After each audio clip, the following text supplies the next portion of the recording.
Hey, how's it going? Mr. Bill here, and in this tutorial I'll be talking about this random MIDI plugin. So basically what random does is it adds random deviations to incoming MIDI note's pitch. So we have a chance control, and this chance defines the likelihood that an incoming MIDI note will be changed by a random value. So it's kind of like a dry and wet control for randomness. So if we put this up to 100%, that's a 100% chance that every note's going to have a random chance, random pitch deviation.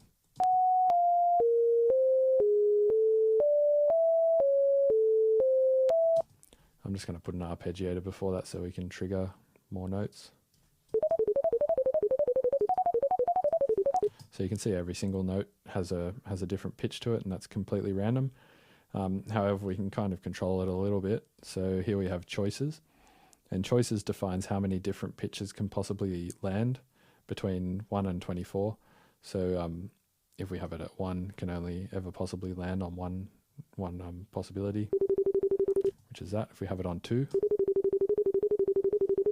if we have it on 4, I'll just slow this down so it's a little bit more audible.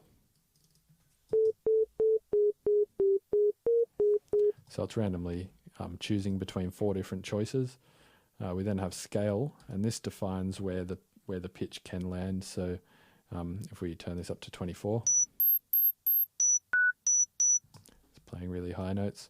So that's kind of telling it around which area it can land in. So for instance, if we have the chance at 50%, and then we have the choices at 1, and we have the scale at 12, 50% of the notes, if we trigger a C3, so let's just trigger one C3, and what's going to happen now is we'll play this over 4 bars, and 50% of the notes will be a C3 and 50% will be a C4. And if we really want, we can create a MIDI track, and we can take the input from operator and record that down and actually count how many it does of each. And they should be roughly 50%, should be about even.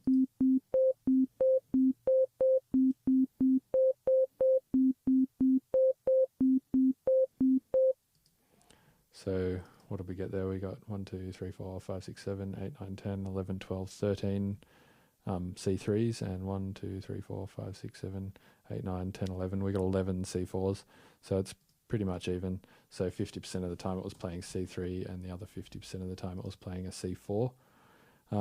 If we have the chance at 50, and we have the choices at 12, and then we have the scale at 1, basically 50% of the notes will land on the C3, and the other 50% of the notes are going to land anywhere between C#3 and C4.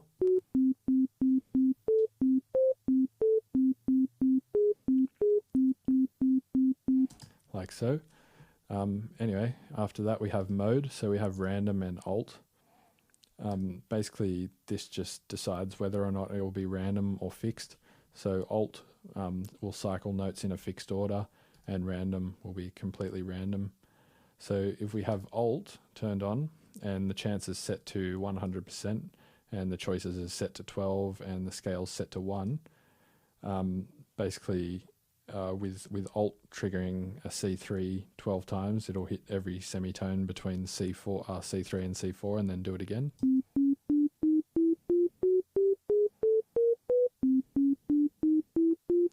Like so. So it's not really random. It's kind of pretty controlled. Then if we have the chance set to 100%, and we have the choices set to, say, 2, and we have the scale also set to 2, the C3s will then alternate between C3 and D3. Like so.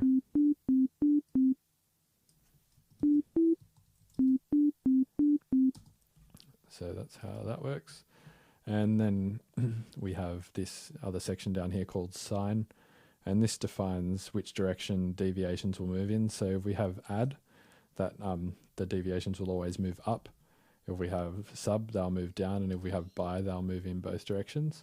So let's just turn scale and choices to 12 and have it at 100% and turn it on sub and speed this arpeggiator up. So you can see they're being triggered downwards every time. play this.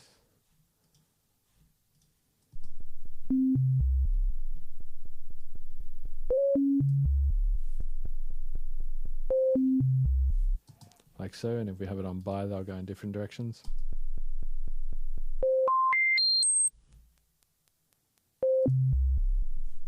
Like so. So that's how random works. If you have any questions, feel free to email me at mrbill@mrbillstunes.com. Cheers.